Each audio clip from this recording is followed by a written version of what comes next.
Hi, my name is Benji Eugenio from Asian Wellness and Spa Academy.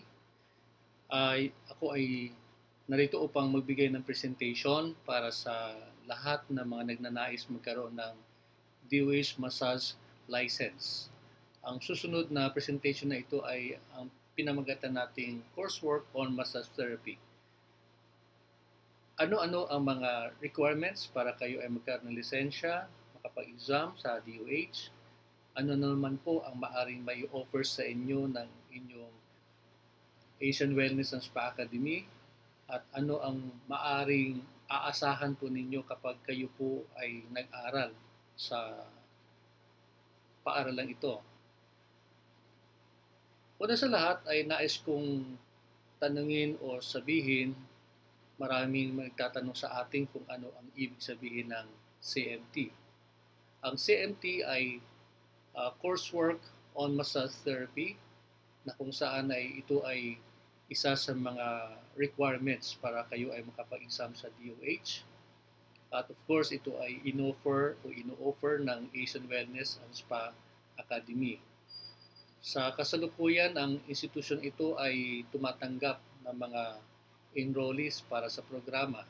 At siya nga pala, ano ang ibig sabihin din po natin ng AUSA? No? Ang AUSA o Asian Wellness and Spa Academy ay dating kinikilalang Handspring Institute of Massage and Shiatsu or HIMAS. Ang school na ito ay nagsimula noong 2001 at ito ay isa sa mga accredited na training institution ng Department of Health o ng Kagawaran ng Pangkalusugan.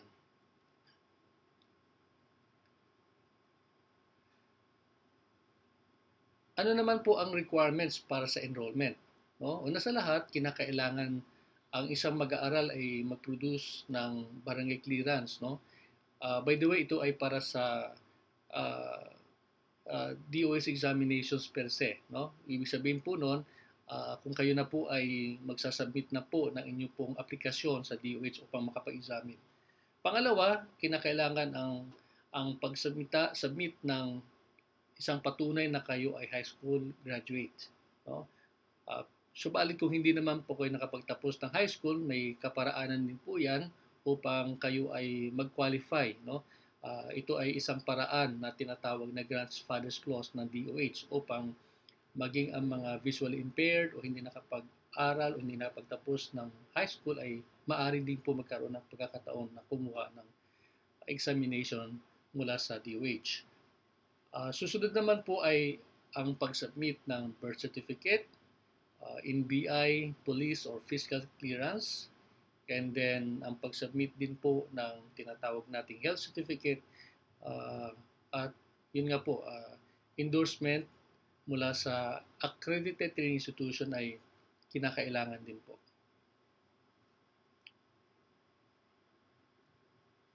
Ano naman po ang mga iba't ibang mga topics na pag-aaralan ng isang mag-aaral? No? Una sa lahat, pag-aaralan ng mga estudyante ang payak na mga patungkol sa anatomy at physiology. No? Pag-aaralan yung iba't ibang bahagi ng katawan ng tao at ano ang ugnayan nito sa bawat isa. Susunod naman po ay tatalakayin ang patungkol doon sa microbiology and pathology. Ito ay patungkol sa mga iba't ibang uri ng mga microorganismo at paano ito nakakaapekto sa pagmamasahe. No? Ang bawat mag-aaral ay magkakaroon din po na ideya na tumingin, no? O siyasatin ang mga iba't ibang kondisyon ng pasyente bago siya tuluyang bibigyan po ng karampatang masahe. Susunod naman po ay pag-aralan ng mga estudyante ang patungkol sa history ng masahe. Saan ba ito nagsimula? O ano ang naging ika nga trend na pagmamasahe mula sa ito ay nagsimula noong unang panahon hanggang sa kasalukuyan. Susunod naman po ay tatalakayin at pag-aaralan ang iba't ibang uri ng mga pagmamasahe, ang tinatawag na iba't ibang uri ng massage strokes. Ito ay mayroon siyang lecture at mayroon din pong hands-on. Ang susunod na po at higit sa lahat, isang mahalagang bagay ay pag-aralan din po ang mga iba't ibang mga alituntunin ng ating pamahalaan patungkol sa pagmamasahe. At dito rin po tatalakayin ang tinatawag nating Code of Ethics, no, na kung saan ay malalaman ng isang massage therapist ang kanyang mga tungkulin sa iba't ibang aspeto ng ating lipunan. Sunod naman po ay ano bang advantage ng pag-aaral sa Asian Wellness and Spa Academy, no? Ang Asian Wellness and Spa Academy ay nagpapasalamat sa pagkakaroon nito ng uh, kaisa-isang English, Filipino Massage Training Manual. No?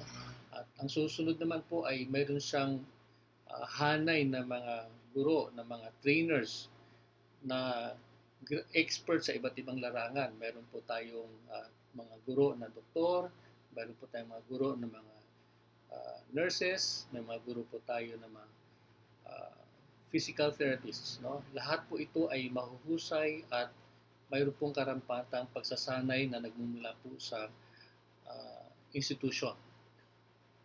Ang sunod naman po ay ipinagmamalaki po na institusyon ang magandang result ng nakalipas na examinations. No? Katunayan nga po, sa nakalipas na taon ay ang Asian Wellness and Spa Academy ay may pinakamaraming exam at may pinakaraming din pong pumasa. No? Marami din po siyang hanay ng mga top-notchers. At kamakailan lamang ay mayroon po siyang 100% passers, lalo na po sa area po ng Cebu, ng Baguio at ng Jensan. Ang ating Manila po ay mayroon pong 99% passers sa written examination kamakailan lamang. At ang training program po ay tinitiyak ng pamunuan ng institusyon na hindi lamang po ito patungkol sa compliance ng mga requirements sa DOH, pinag-aaralan din po kung paano makakatulong ang programa sa pag-angat ng antas ng pamumuhay ng massage therapist sa pamamagitan po ng tinatawag na transformative training. Ang sumunod naman po ay tinitiyak po ng ating institusyon na ang presyo ng tuition po natin ay competitive. Ito po ay naayon sa pamantayan po ng ating pamahalaan. At higit sa lahat, mayroon din po siyang masasabi po natin track record sapagkat ang institusyon ito ay nagsimula po mag-operate simula pa po taong 2001.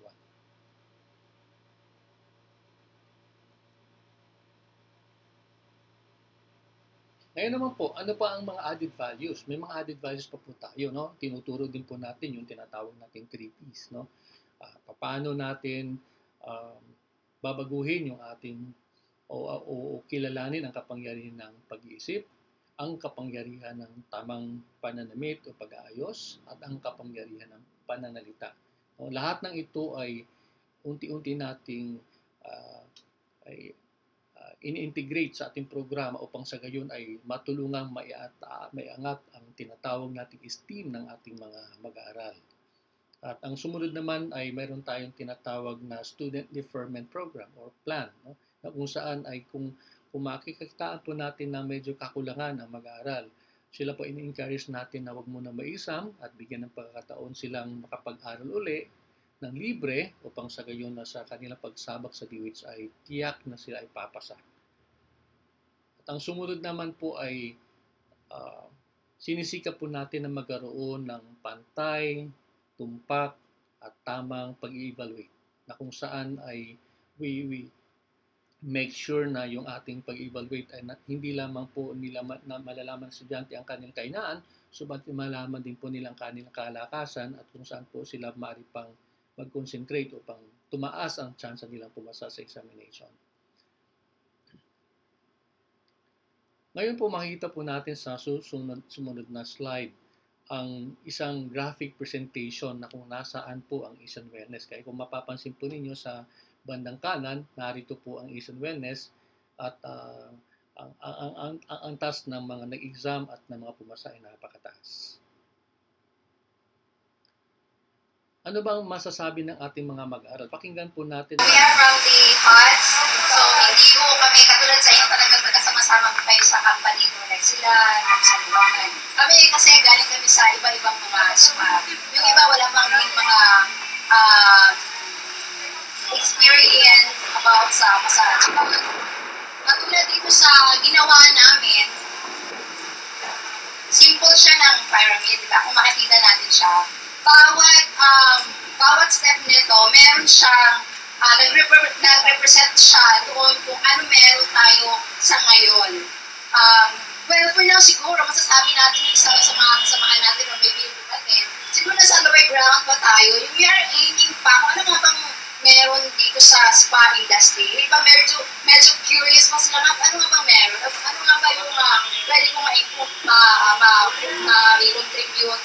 O ano nga ba yung future maging ako pag pumasok ako sa ganitong industry? Alam ko, medyo bata. Maraming salamat. At ang sunod naman po ay we hope you have enjoyed this presentation. Subukan nyo pong dumalaw.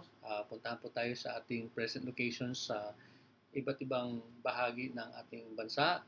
We have a training center in Davao, in Jensan, in Manila, and of course, meron din po tayo mga satellite or mga outreaches like in Cebu, in Baguio, in Tagaytay, and many other parts of the country. At para po sa mga karagdagang information, inyo pong tunghayan ang mga sumusunod na mga contact numbers. You may also visit us sa ating pong website at maging sa ating pong Facebook account.